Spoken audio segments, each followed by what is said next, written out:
மேல் சப்ரகமுவ மற்றும் வடமேல் மாகாணங்களிலும் நுவரெலியா, கண்டி, காலி மற்றும் மாத்தறை மாவட்டங்களிலும் இடைக்கிடையே மழை அல்லது இடியுடன் கூடிய மழை பெய்யக்கூடும் என வளிமண்டலவியல் திணைக்களம் எதிர்வு கூறியுள்ளது. ஜூசி தி க்ளோத்திங் ஸ்டோர் முழு குடும்பத்தினருக்கும் தேவையான அனைத்து ஆடை அணிகலன்களையும் ஒரே இடத்தில் கொள்வனவு செய்யுங்கள். அனைவருக்கும் ட்ரெண்டிங்கான எக்ஸ்க்ளூசிவ் கலெக்ஷன்ஸ் எங்களிடம். கொட்டஹென, ஹேட்டன் மற்றும் வில்லபத்தை புதிய கிளையில்.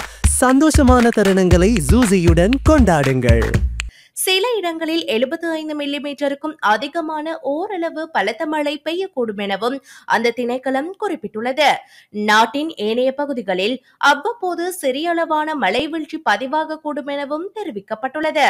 மத்திய மலைநாட்டின் மேற்கு சரிவுகளிலும் வடக்கு, வடமத்திய, தென் மற்றும் வடமேல் மாகாணங்களிலும் திருகோணமலை மற்றும் மொனராகலை மாவட்டங்களிலும் அவ்வப்போது மணித்தியாலத்திற்கு சுமார் 40 முதல் 50 கிலோமீட்டர் வேகத்தில் பலத்த காற்று வீசக்கூடும். இதேவேளை இடியுடன் கூடிய மழை பெய்யும் வேளைகளில் அப்பிரதேசங்களில் தற்காலிகமாக பலத்த காற்றும் வீசக்கூடும்.